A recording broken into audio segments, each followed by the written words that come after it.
নমস্কার। কবিগুরু রবীন্দ্রনাথ ঠাকুরের ১৬৫তম জন্ম জয়ন্তীতে কবির প্রতি আমার বিনম্র নিবেদন। বীর পুরুষ, মনে করো যেন বিদেশ ঘুরে মাকে নিয়ে যাচ্ছি অনেক দূরে। তুমি যাচ্ছ পালকিতে মা চড়ে, দরজা দুটো একটুকু ফাঁক করে। আমি যাচ্ছি রাঙা ঘোড়ার পরে, টগবগিয়ে তোমার পাশে পাশে। রাস্তা থেকে ঘোড়ার খুঁড়ে খুঁড়ে রাঙা ধুলোয় মেঘ উড়িয়ে আসে। সন্ধে হলো, সূর্য নামে পাটে, এলেম যেন জোড়া দিঘির মাঠে। ধুধু করে যেদিক পানে চাই, কোনো খানে জনমানব নাই।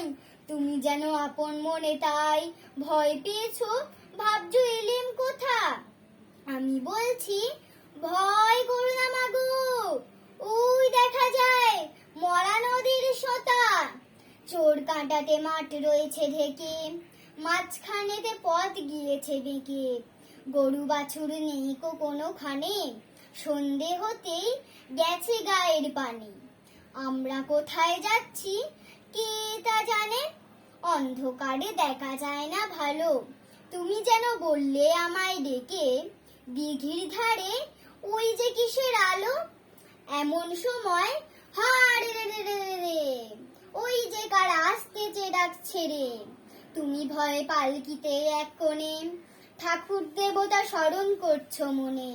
বেয়ারাগুলো পাশের কাঁটা বনে, পালকি ছেড়ে কাঁপছে থরো থরো। আমি যেন তোমায় বলছি ডেকে, আমি আছি, ভয় কেন মা করো। হাতে লাঠি, মাথায় ঝাঁকড়া চুল, কানে তাদের গোঁজা জবার ফুল। আমি বলি দাঁড়া, খবরদার, এক পা কাছে আসিস যদি আর, এই চেয়ে দেখ আমার তলোয়ার, টুকরো করে দেব তোদের সেরে। শুনে তারা লম্ফ দিয়ে উঠে চেঁচিয়ে উঠলো, হাড়ে রে। তুমি বললে যাস নে খোকা ওরে। আমি বলি দেখো না চুপ করে। ছুটিয়ে ঘোড়া গেলেম তাদের মাঝে, ঢাল তলোয়ার ঝনঝনিয়ে বাজে। কি ভয়ানক লড়াই হলো মাঝে, শুনে তোমার গায়ে দেবে কাঁটা। কত লোক যে পালিয়ে গেল ভয়ে, কত লোকের মাথা পড়লো কাটা। এত লোকের সঙ্গে লড়াই করে ভাবছো খোকা গেলই বুঝি মরে। আমি তখন রক্ত মেখে ঘেমে বলছি এসে, লড়াই গেছে থেমে। তুমি শুনে পালকি থেকে নেমে চুমু খেয়ে নিচ্ছ আমায় কোলে। বলছো ভাগ্যে খোকা সঙ্গে ছিল, কি দুর্দশাই হতো তা না হলে। রোজ কত কি ঘটে যাহা তাহা, এমন কেন সত্যি হয় না হা। ঠিক যেন এক গল্প হতো তবে, শুনতো যারা অবাক হতো সবে।